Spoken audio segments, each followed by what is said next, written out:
Isang mapagpalang araw po sa ating lahat. Magandang araw at magandang gabi. Mega love shoutout po dyan sa mga solid supporters ng EDC, mga silent viewers at mga OFW. At kumusta po kayo? So ayun po, ngayon nga po ay may panibago po ulit tayong tatalakayin at usap-usapan ngayon. New update, debut ni Beyonce, isasabi na ang kasal nila ni Edo.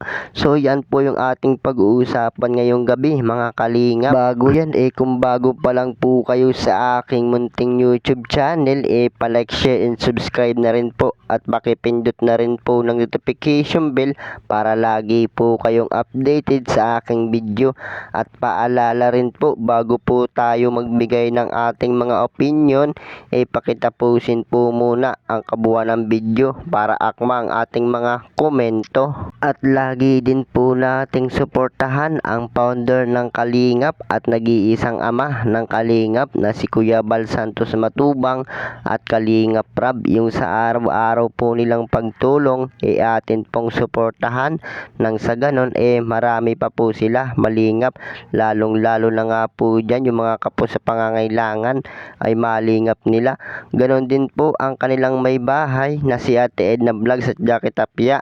Huwag po sana tayo magsasawang sumuporta mga kalingap. So ayan po, usap-usapan ngayon. New update, debut ni Beyonce, isasabay na ang kasal nila ni Edo. So bago po yan may ibang dako po muna tayo mga kalingap. Pag-usapan po muna natin ang EDC.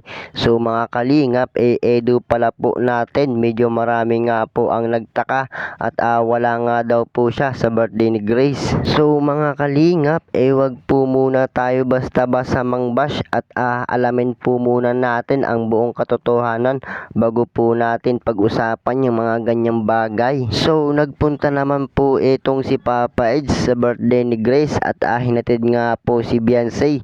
So nagpaalam nga po ito at may laro nga po sila.